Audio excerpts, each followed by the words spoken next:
ඔන්න ප්‍රශ්න විසඳ ගන්න පළවෙනි පියවර තමයි ලබන්න බැරි දේවල් ලබන්න බෑ. ඒක එහෙනම් ඔබ විසඳුම් හොයන්නේ ලෙඩ වෙන එක වළක්ව ගන්න නම්, විසඳුම් හොයන්නේ වයසට යන එක වළක්ව ගන්න නම්, විසඳුම් හොයන්නේ මරණය වළක්ව ගන්න නම්, විසඳුම් හොයන්නේ ඡයවිවි යන්නේවා වළක්ව ගන්න නම්, විසඳුම් හොයන්නේ නැසෙන දේවල් වළක්වා ගන්න නම්, ඒකට උත්තරේ තමයි එය ලැබිය නොහැකි. ඊළඟ එක. ඔන්න දැන් මොන හරි ප්‍රශ්න හිතවල තියෙනවා. දැන් තමන්ගේ ප්‍රශ්නේ තමයි දැන් මේ බලන්නේ. දෙවෙනි පියවර තමයි ප්‍රශ්නයක් ආපුම හිතන්න කියනවා මේ ප්‍රශ්නේ මට විතරද තියෙන්නේ කියලා. හොඳට කල්පනා කරන්න.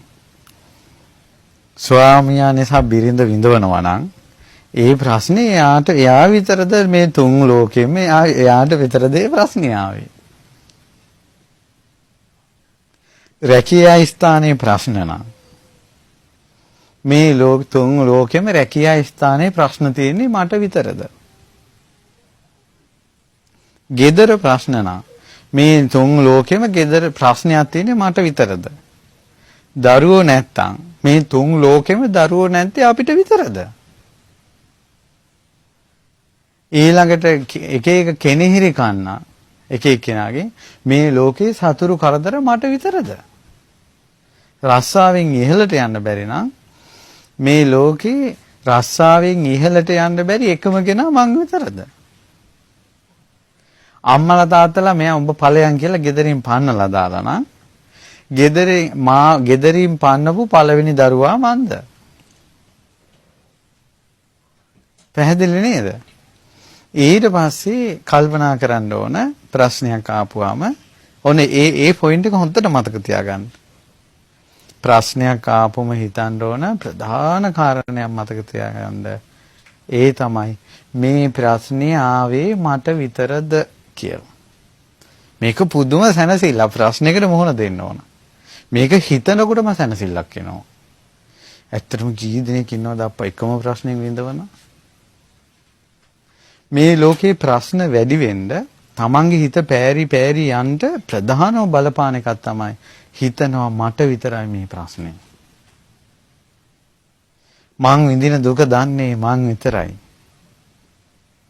මේ ලෝකයට මාව තේරුම් ගන්න බෑ. ඕක තමයි මේ ලෝකේ තියෙන ඇතුලේ ගිනි අරන් ඉන්න ප්‍රශ්නවල එක්තරා තැනක්. මගේ බුදුරජාණන් වහන්සේගේ ධර්ම වචනයක් මේ. ප්‍රශ්නයක් ආපුම හිතන්න කිව්වා මේ ප්‍රශ්නේ මට විතරද? එතකොටම හිත සැනසෙලා යනවා. ඊළඟට ණය බරින් මිරිකෙනේවා, ණය තුරුස් වලින් මිරිකෙනේවා, ඊළඟට ඔය වගේ නොයෙක් දේවල් මට විතරද? ඔබගේ ප්‍රශ්නේ දාලා බලන්න ওই දහම් පරියයට. මට විතරද මේ ප්‍රශ්නේ? ඔන්න එතකොට හිතට සැනසෙල්ලක් එනවා. ගොඩාක් අයට මේ ප්‍රශ්නේ තියෙනවා. බුදුරජාණන් වහන්සේ ඒ වෙලාවේ වදාළා දහම් පරියය පින්වත් මහණෙනි මේ ලෝකෙට පැමිණි යම් කෙනෙක් වේද? මේ ලෝකෙන් ගියේ යම් කෙනෙක් වේද? මේ ලෝකේ ඉපදුන යම් කෙනෙක් වේද? මේ ලෝකෙන් චුත වුණ යම් කෙනෙක් වේද? ඒ සියලු දෙනාටම ප්‍රශ්න තිබ්බා කියනවා.